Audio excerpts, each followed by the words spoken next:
Hey Homeworthy, I'm Hema. Welcome to my house in Los Angeles. Come on in, I'd love to show you around.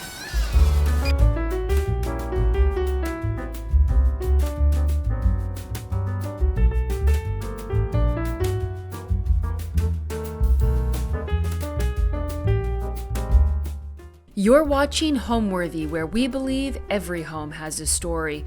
Hi, I'm Hema Persad and I'm an interior designer. Today we're here in my home in Los Angeles, California. It is a California style bungalow built in the 50s and it's small and cute and cozy and we love it.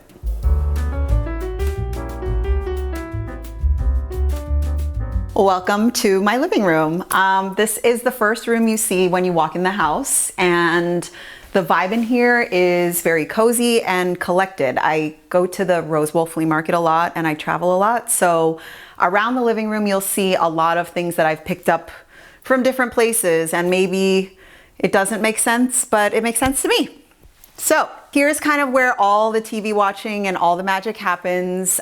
This is kind of the only big TV in our house except for the one in the bedroom. So the kids are here, our friends and family are here.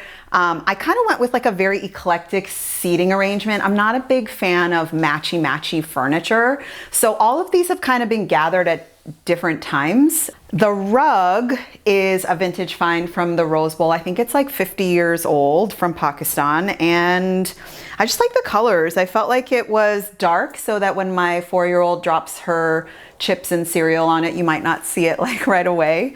And I also figure that something that old is probably that looks this good 50 years later is probably gonna last another 50 years. The rugs they make these days are not the same as the quality of the rugs they were making 50 years ago. So always buy vintage rugs if you can. As you can see, I really love pink. I have a very supportive husband and he's kind of like into whatever I like, which is really nice. He doesn't get too involved in the design decisions. And so he was like on board with the pink couch. And what I love about this couch is that the 5 of us can sit on it very, very comfortably. I wanted a couch that, like, for movie nights and, you know, when like general TV football Sundays, all 5 of us fit here very comfortably, and it's actually really nice. This wall of artifacts is also something that, you know, maybe it's kind of weird to some people, but it kind of, every time I look at it, reminds me of places I've been.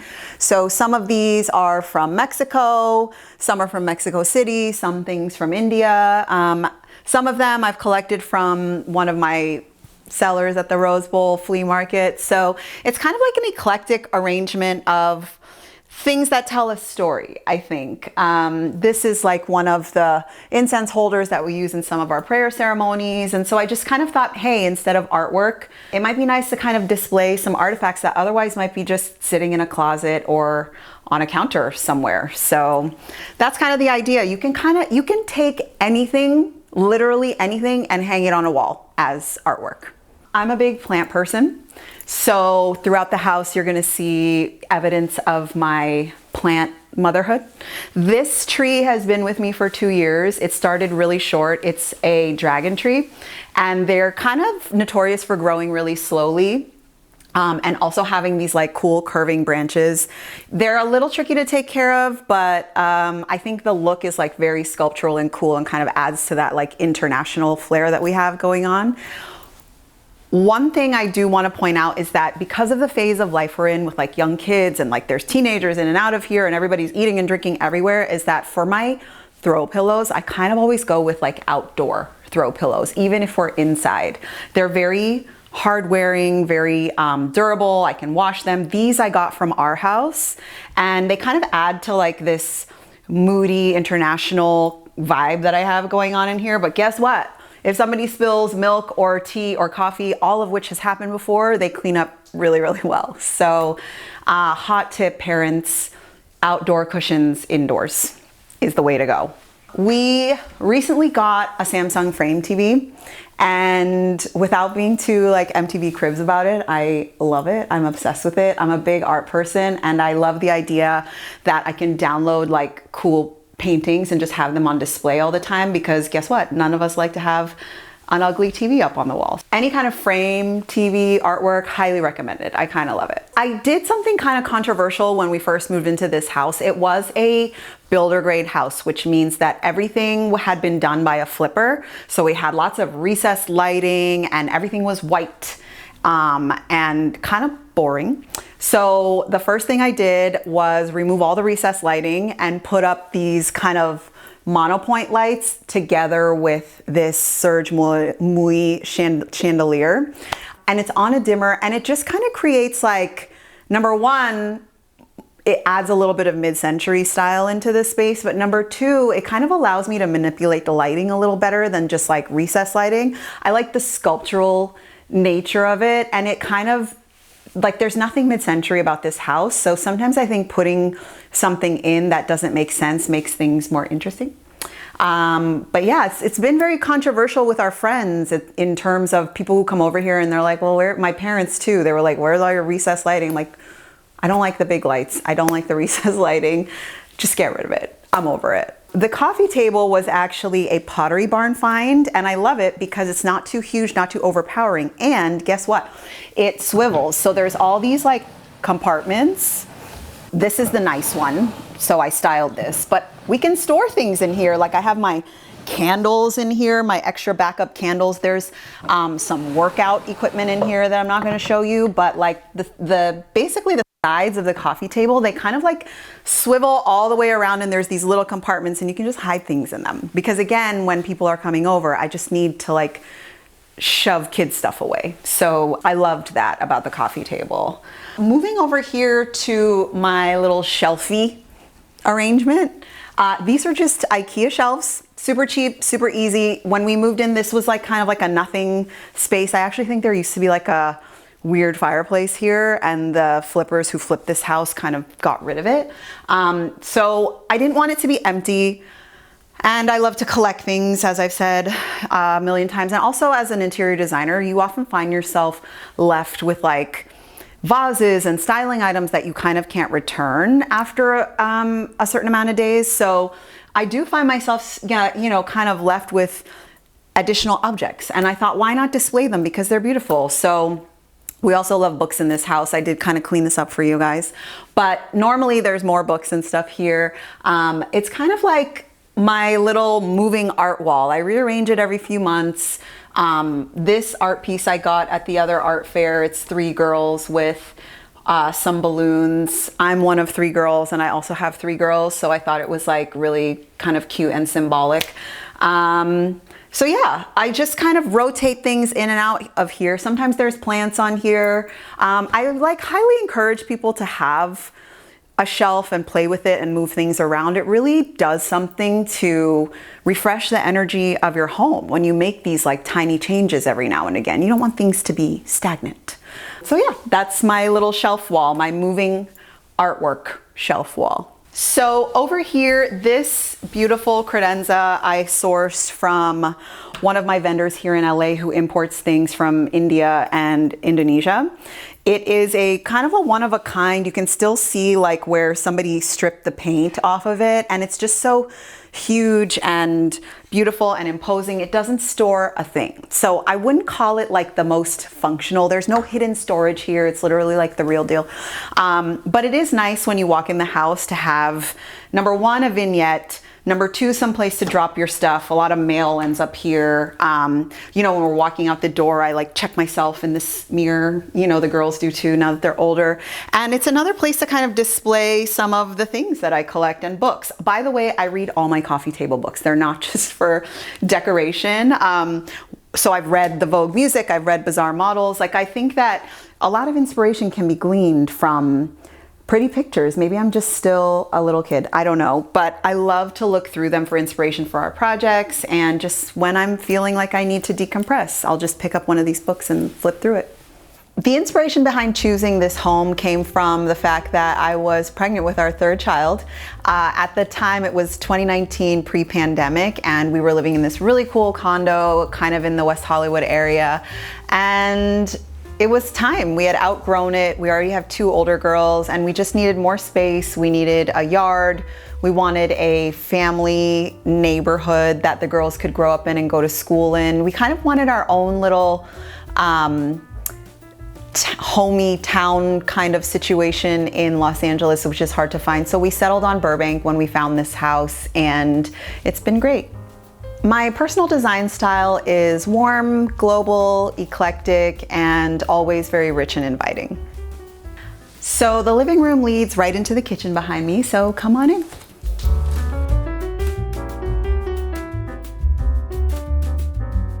Welcome to the kitchen. I love this kitchen. It's a galley style kitchen. So in terms of the footprint of the house, there is not much that we could do with it unless we wanted to take down an entire structural wall. But I think that's the beauty of kind of living in smaller homes, is you have to work with the challenges that they bring. So I made more controversial decisions in this kitchen. Number 1 was taking out all the recessed lighting and installing these vintage brass unlacquered lights. And then number 2, which people really have strong feelings about, is I took down all the upper cabinets on this side. So like I mentioned, this was a builder grade home. This whole kitchen was just white on white on white. And when we finally decided to kind of not renovate it, but zhuzh it, I knew that I didn't want to get rid of the cabinets because they were brand new. And we weren't really trying to spend $100,000 on a tiny kitchen renovation. So I kind of thought about what I could do to warm it up while keeping these white, very functional cabinets. So one of the things I did was change the countertops. So we put in this porcelain, another controversial material. I have thoughts on porcelain as countertop material. I was curious about it because it was kind of new at the time and I love the look of it. Now, 5 years later, would I do it again in a kitchen? Probably not. It's not as durable as a natural stone or a quartz even. Although it looks beautiful, you can put hot things directly on it and it cleans up really nicely. I think over time, it's probably not holding up as well as a different type of stone would have. So that's my little tidbit on porcelain countertops. Obviously, when I took down the upper cabinets over here, I still needed storage for our dishes. So I got these reclaimed wood beams from a company in Pennsylvania.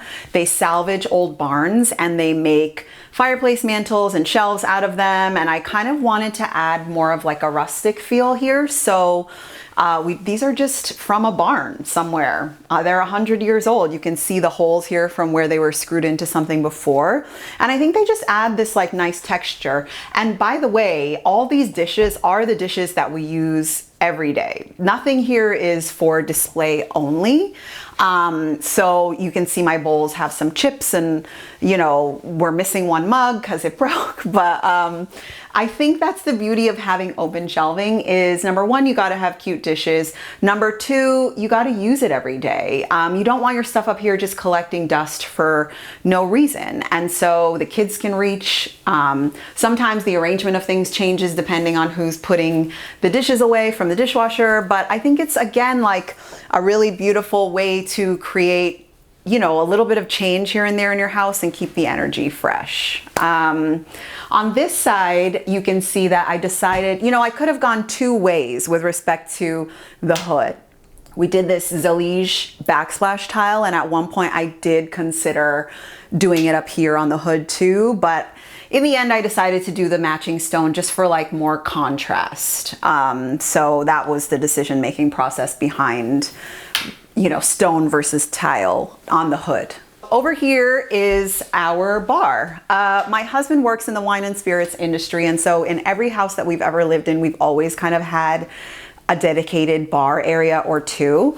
I actually bought this cabinet at CB2, and when we were doing the kitchen reno, I just had our stone fabricator use some of the leftover stone to add a top to it, and so it looks like part of the kitchen, even though it's like this random purple fluted cabinet. And then over here, I had my millwork guys make a matching broom closet because I had no storage in this kitchen. So it's kind of nice. Again, I'm not into the matchy. We could have gone white here, but I kind of fell in love with this cabinet and decided that on this side of the kitchen, we could replicate it and kind of add something different. Up here on the bar, you'll see I used the same reclaimed wood shelving, and I have a collection of colored glassware that I just keep out on display. It's not a china cabinet by any means, but it kind of serves the same function, and it's kind of really nice because when we entertain, we set up like an ice bucket here. We'll sometimes do like a pre-batch cocktail, and our friends just come over and they serve themselves here from whatever we've got going on. So it kind of keeps the drinks area away from the food area, and it also just looks really pretty. So this runner spans the entire side of this kitchen, and it's very special to me because it's part of the rug collaboration I did with Ruggable and Architectural Digest. Last year I was named one of the New American Voices, and in celebration of that, we all were asked to do 2 rugs in collaboration with AD and Ruggable. So this is one of my rugs. It was Moroccan inspired. It was gonna be white, and then at the last minute, we kind of decided to try it out in black, and I think that's what made it a bestseller. People really, really love, or seem to love, the moodiness of it. It's kind of abstract. And yeah, it kind of goes with a lot of different decor styles, and it's not too neutral. So it adds something without being overpowering. At least that was my thought process in terms of the design, was like thinking about what neutral means outside of white and beige. It's not always easy to design a narrow kitchen. I think a few things that you should think about are the amount of space between the 2 sides. You want to have at least 40 inches so that the dishwasher can open comfortably, and so that people can kind of pass each other comfortably or be in the kitchen. At least more than one person can be in the kitchen together. So pay attention to the amount of space between the countertops on either side. I think also you want to sort of make sure that your lighting is working for you. So you want to have lighting on both sides. So think about like where you're putting your lighting. As far as design goes, I think there are no restrictions. I consider it a black kitchen. So I don't think that you're gonna fool anybody by doing light colors versus dark colors in terms of the size. I think what you should do is just kind of do what you want. The other thing I will say is that you want to keep a lot of the clutter off the countertop. So we actually have our microwave under the countertop. There are those drawer style microwaves that are really amazing now that just save your counter space. So anything you can do to put appliances or storage or anything, you know, below countertop level and keep above countertop feeling less bulky, I think that's probably something you could try to do too. My journey to becoming an interior designer is very circuitous. I was an attorney for 10 years, and I would say about 7 years into that career, I kind of finally was like done with it. It was not for me. Although I did kind of learn a lot and grow, I wanted to do something else. I wanted to do something creative, more fulfilling. So I convinced my husband to move across the country to Los Angeles with our 2 kids. We had 2 kids at the time, so I could pursue celebrity styling. And I did celebrity styling for another 7 years, pretty much up until the pandemic. I also kind of realized that that career, probably about 3 or 4 years in, wasn't quite where I saw myself long term for a variety of reasons, but I didn't know what else to do, so I just kept doing it. And then the pandemic hit, and people stopped needing clothes and stopped going anywhere. At that time, I was pregnant with our 3rd daughter, and we had just moved into this house. So I decided to just do nothing. And then in 2021, when my clients started going out again, I had one client who was an influencer who had just gotten a new apartment, and she said, "You know what? I trust you. You have good taste. Why don't you just help me decorate my new place?" And at first I was like, "Oh, I don't do that." I always liked decorating my own places, but I'd never done it for someone else, and I'd never considered design, like interior design, as a career. But I said, sure, why not? I didn't like doing styling, so I was like, why, sure, it'll be fun. Long story short, that project got photographed and photos went everywhere, and all of a sudden more people were asking me for help with their homes. So it started out with shelf styling and throw pillows, and then every project got bigger and bigger, so that by the time 2021 ended, I kind of had to make a choice. It was either styling or interiors, and I chose interiors, and that's how I ended up here. All right, now I'll take you into our dining room. Follow me.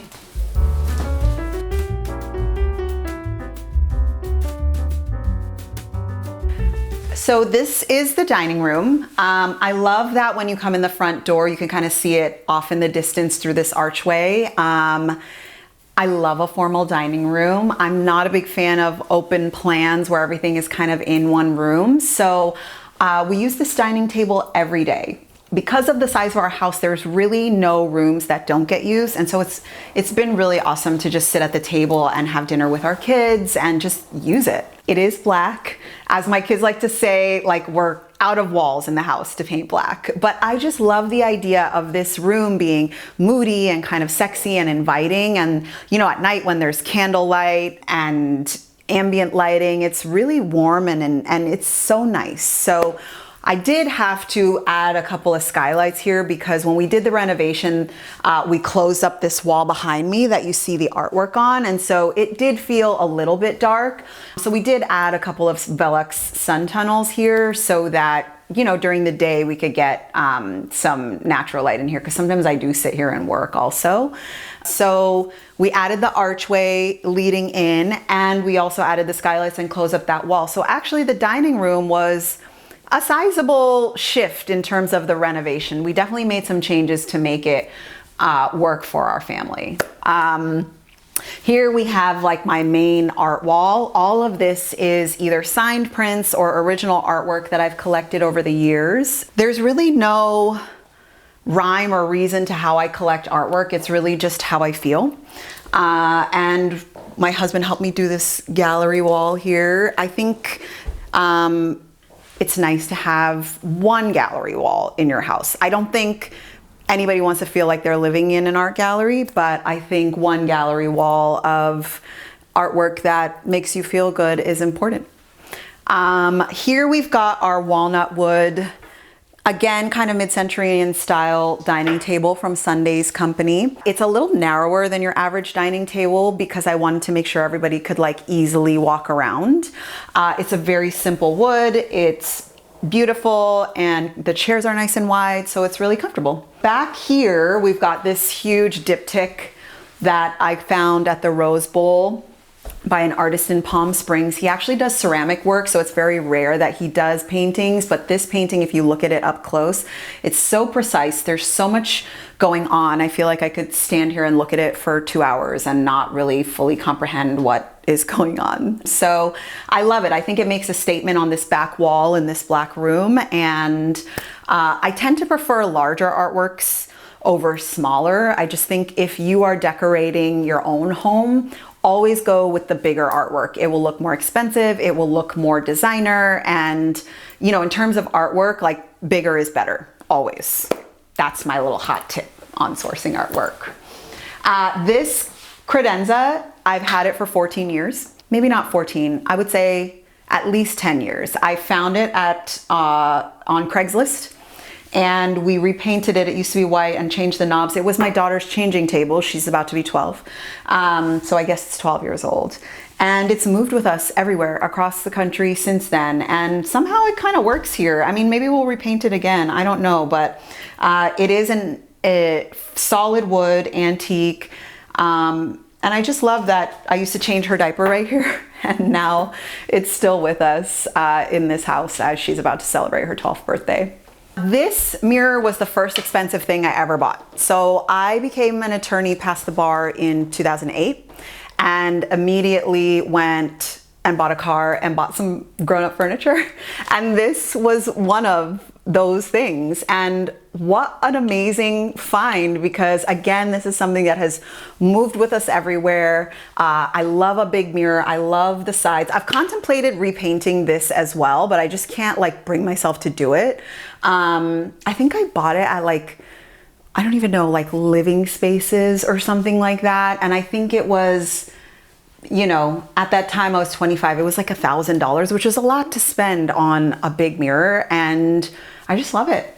I think that it bounces light. Again, this is a dark room, so it kind of just like reflects all the light from the light fixture and these sun tubes. So yeah, I just love the mirror. And at night when we have the candles and stuff like that, like it just is so nice. I don't think I'll ever get rid of this unless one day one of my kids wants it for their house or something. Now it's sentimental, so.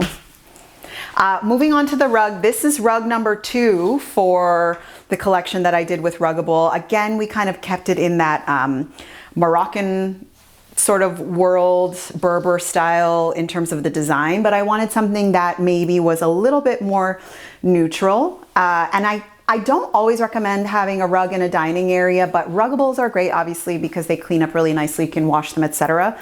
So this pattern was inspired by, you know, the color palettes that I've seen in India, and I thought that it would be nice to kind of give people like a little hint of something. So we've got some black and turquoise on one side, but it's not too overpowering. It's more about the shapes and like the overall sort of style of it being, you know, a little bit international.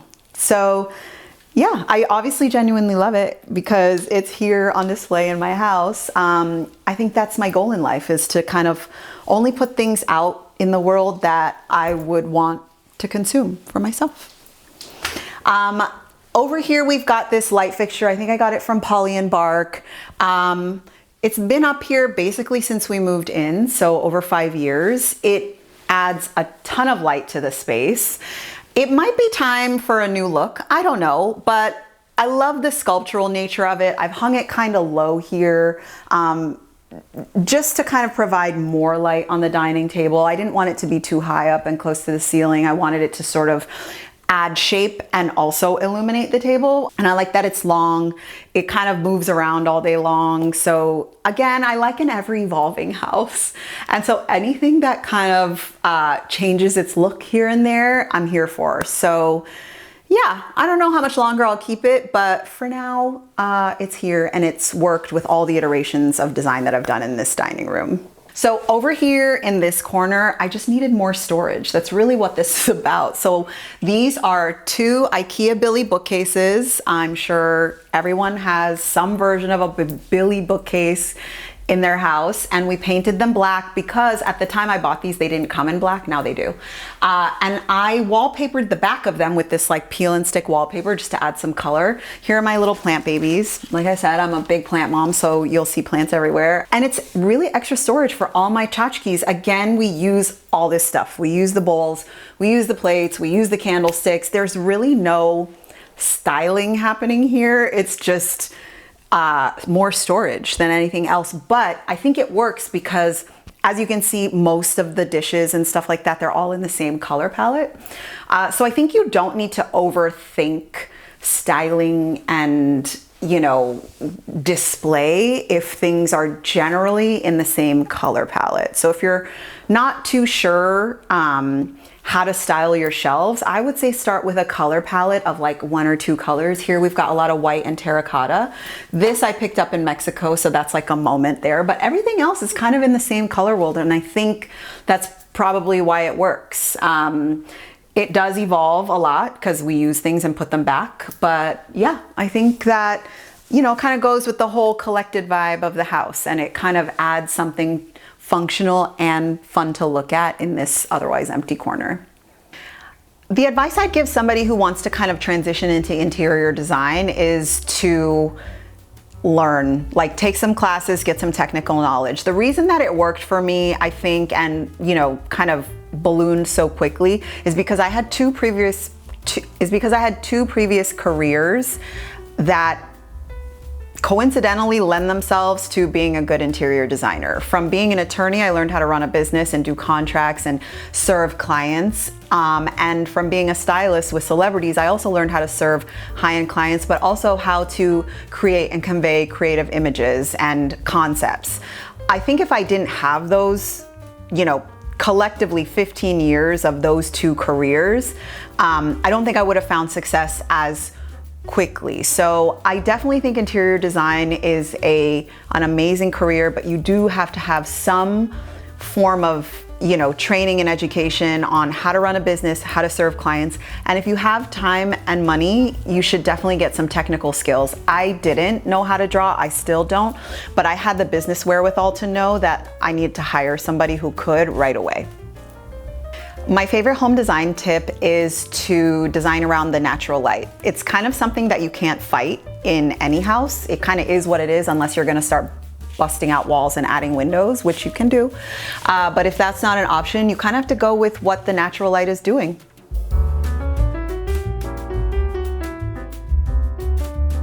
So now let's head into the primary bedroom and bathroom. As you can see on the way in, I have this kind of dramatic art piece. Again, it was a flea market find, and I bought it because number one, if you look close, it's like so precise and it's all on cardboard. I asked the seller who Scott Brinkmeyer is, and he said he's like an accountant. And at the time it resonated with me because I also used to be a lawyer and now I do something creative, or, you know, I've switched careers. And so I felt like not only do I love the piece, it's either tragic or triumphant, I can't tell. But I love the story that this accountant, Scott Brinkmeyer, if you're watching Scott, I love this piece, has this like talent that he just can paint like this. It's kind of amazing. Come on into the primary bedroom and bathroom. I painted this room orange, as you can see. It's actually a lime wash color by Portola. So it's really more like a terracotta, and if you look at it closely, it's very textured, it's very organic. I was kind of trying to channel stucco that you see in India or Mexico. Mexico City is one of my favorite places to visit, and it gives that sort of vacation vibe, because who isn't trying to have a vacation every time they walk into their bedroom? So yeah, the overall feel here was sort of, let's call it Mexico City vacation, shall we say. I just got this beautiful bed by Our House. It is kind of on the low side and it's a platform bed. It's this beautiful like black wood. And the best part about it, which I'll show you over here, is that it has storage. There are drawers underneath. They slide out so easily. And yeah, in a small house, guys, I'm always looking for ways to store things and keep clutter to a minimum. So I love this bed. It's called the Moody bed by Our House. The overall vibe in here, like I said, is vacation. This light fixture I love. I got it from Soho Home. It's actually fabric, but it kind of has like an elegant gathered look to it. So I thought it was very reflective of how my husband and I kind of live. We like nice things, but everything has to be touchable. Everything has to be something that you can actually use, or, you know, that we wouldn't be too upset if it got ruined or anything like that. So this light fixture from Soho Home's new collection, I am absolutely obsessed with for that reason. Over here, I got this chair again at the Rose Bowl flea market. I'm like their #1 shopper apparently. And it is almost 100 years old, this chair. It is a vintage deck chair that I guess they used to use on steamer ships when they were crossing the Atlantic. And so this part folds out. There's like a footrest, but basically the rich people who could afford to have nicer accommodations on these big ships would have chairs like this, and they would pull them out to the deck and sit and lounge on the decks of these steamer ships. So I thought that was kind of cool. I just love the cane detailing. Like, this never goes out of style. You guys know this. You're shopping out there now, CB2, Crate and Barrel, everywhere. Everybody's still doing cane. It kind of resurrects every decade, because there was cane in the 70s, cane in the 80s. I think maybe not so much in the 90s, but you know, it's definitely a timeless thing. I think that this chair kind of proves that. So yeah. Over here, we've got our nightstands, again, from Our House. This is called the Polanco nightstand, I think, and it is gorgeous. It's like all these little pieces of wood that are kind of put together, and it has this lovely curvy shape, and it's a nice size. It's got, you know, 2 drawers. It's like a push close. So yeah, just super streamlined, but also interesting. That's kind of what I was going for in here.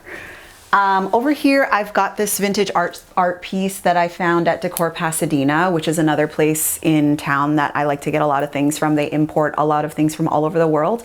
It's a Sanufo hand-woven art piece that they framed, and I love the way that these textiles are created, because I did some research, and basically the whole village participates in creating this. So the women and the men, they do the textile, they do the dye, and these depict like stories of their village. So I think the fish is for fertility, and you know, some of the other, each symbol has like a meaning that depicts their life. So Yeah, I just think obviously it kind of goes with the vacation vibe, but I just loved it. I fell in love with the story. I love the texture. And they're kind of hard to find. So if you can snap one up on Etsy or somewhere, consider yourself lucky because they're not always readily available. The rug here is from CB2. I love it because it's flat weave. Again, if anything gets on it, you probably won't see. This is a very high traffic area. We have lots of people in and out of our bedroom at all times. You know, like I said, we have a 4-year-old. She has adopted this room as her second home. So yeah, just very hard wearing, but also kind of in that same color palette that I've got going on here, like the rust, the black, the cream, and I love the floral motif. So yeah, I think it just kind of ties everything in. I always shop for rugs thinking about how they can be like the cherry on top. It's pretty rare that I will base a room design around a rug. I kind of think about it in the reverse, like we pull the room together. Now, how can the rug, you know, complement everything that's already in there? So it's generally the last thing that I'll source when I'm designing a space. So I went with these black linen shades just to add moodiness and drama. As you can tell from the rest of the house, I love black and I love moody design. And I thought that the black felt a little bit sort of rustic and different. And there was really no other thought process behind the fact that I knew there was going to be some black in terms of the artwork and the bed. And so I wanted to tie it in with this linen shade that kind of feels a little bit organic and handmade. Moving over to the dresser. This dresser I think we've had for a long time. It was not an expensive dresser, but it provides that little hint of mid-century style that I like to throw in every room in my house. And it's this beautiful walnut color. It's held up really well. And it just provides great storage and kind of some architectural detailing and some gold. So nothing, you know, spectacular to say about the dresser except that it's functional and it's got a cool shape. My favorite room in the house right now is my bathroom. We actually just renovated it. I waited 5 years to do this. Every other space got touched before my bathroom. My bathroom was last. And I kind of went all out, which you'll see. So it's a tiny space, but it's really enjoyable to be in.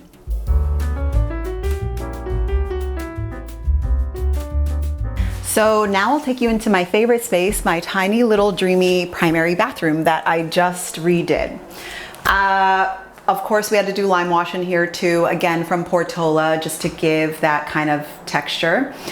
You can see also that the colors echo what's happening in the bedroom. So this dresser, it's not really a dresser, it's a vanity truly. It's by James Martin. I got it through Perigold, and it's very, very similar to the dresser in the bedroom, which I like. I think it provides some continuity, which you always want between a primary bedroom and bathroom. And it's the same walnut tone. We've got a black sort of quartz countertop, and it's got like all these little cool storage gadgets. Without showing you the mess, there's like outlets inside, which is key. We try to do this in all our projects now, where we put outlets in hidden places, like for charging things, for hair tools, etc. Like it's really nice because then you don't have to see so many ugly outlets on the walls.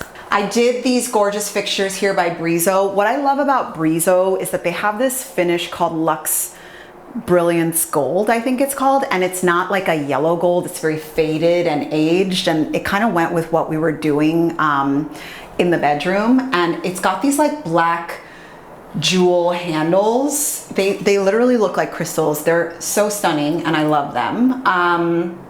So yeah, it's kind of a mix of luxury. The idea behind the bathroom was like touchable luxury. So I wanted it to feel very expensive, like an escape, but I also wanted you to feel like you could come in and use it. And so I hope that we achieved that.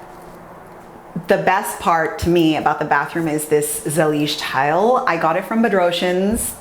You can get it on Perigold or directly through Bedrosians. And I used two shapes. I've always wanted a black bathroom.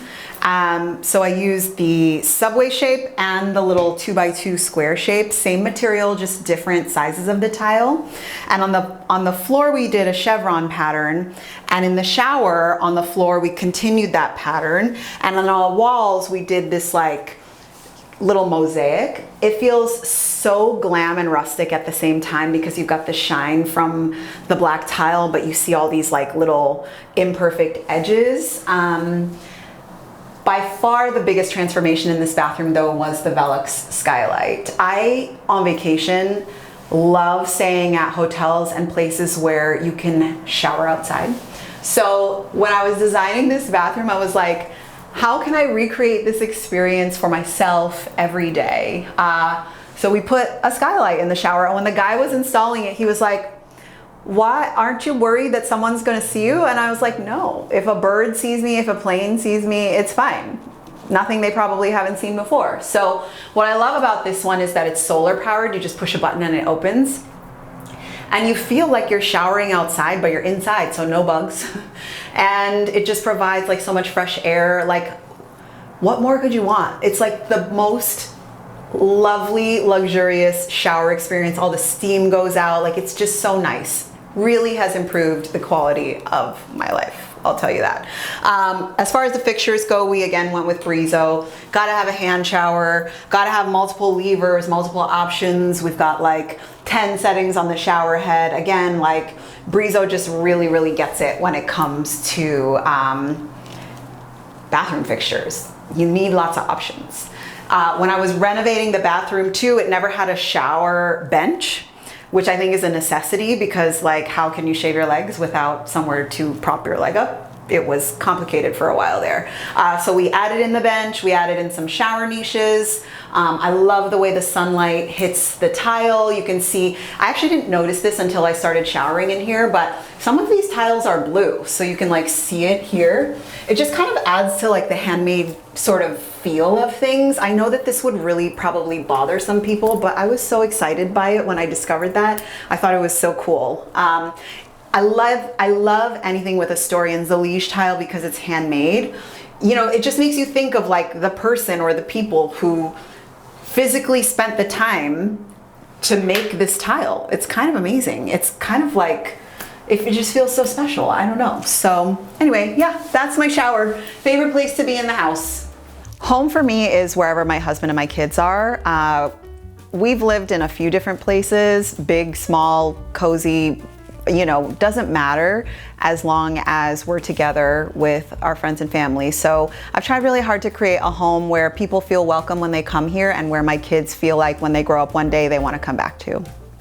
Thanks for watching. Be sure to go to homeworthy.com for exclusive content, shopping guides, and so much more.